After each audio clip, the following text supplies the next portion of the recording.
রেলগাড়ির কামরায় হঠাৎ দেখা। ভাবিনি সম্ভব হবে কোনো দিন। আগে ওকে বারবার দেখেছি, লাল রঙের শাড়িতে, ডালিম ফুলের মতন রাঙা। আজ পড়েছে কালো রেশমের কাপড়, আঁচল তুলেছে মাথায়।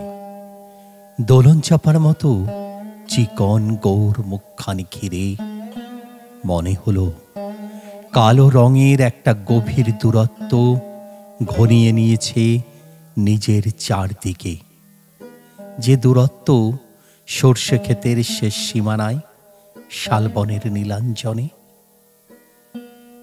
থমকে গেল আমার সমস্ত মনটা।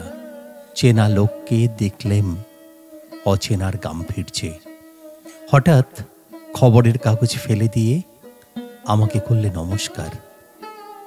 সমাজবিধির পথ গেল খুলে। আলাপ করলেম শুরু।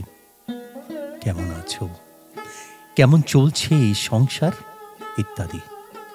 সে রইল জানলার বাইরের দিকে চেয়ে, যেন কাছের দিনের ছোঁয়াচ পার হওয়া চাহনিতে। দিলে অত্যন্ত ছোট দুটো একটা জবাব, কোনোটা বা দিলেই না। বুঝিয়ে দিলে হাতের অস্থিরতায়, কেন এসব কথা, এর চেয়ে অনেক ভালো চুপ করে থাকা। আমি ছিলেন অন্য বেঞ্চিতে ওর সাথীদের সঙ্গে। একসময়ে আঙুল নেড়ে জানালে কাছে আসতে। মনে হলো কম সাহস নয়। বসলুম ওর এক বেঞ্চিতে। গাড়ির আওয়াজের আড়ালেই বললে মৃদুস্বরে, কিছু মনে করো না, সময় কোথা সময় নষ্ট করবার। আমাকে নামতে হবে পরের স্টেশনে, দূরে যাবে তুমি। তাই যে প্রশ্নটার জবাব এতকাল থেমে আছে, শুনবো তোমার মুখে। সত্য করে বলবে তো? আমি বললাম, বলবো। বাইরের আকাশের দিকে তাকিয়ে শুধু হলো, আমাদের গেছে যে দিন, একেবারেই কি গেছে, কিছুই কি নেই বাকি।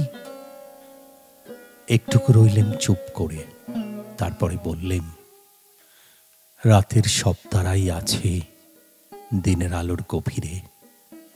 খটকা লাগলো, কি জানি বানিয়ে বললেম নাকি। ও বললে, থাক, এখন যাও ওদিকে।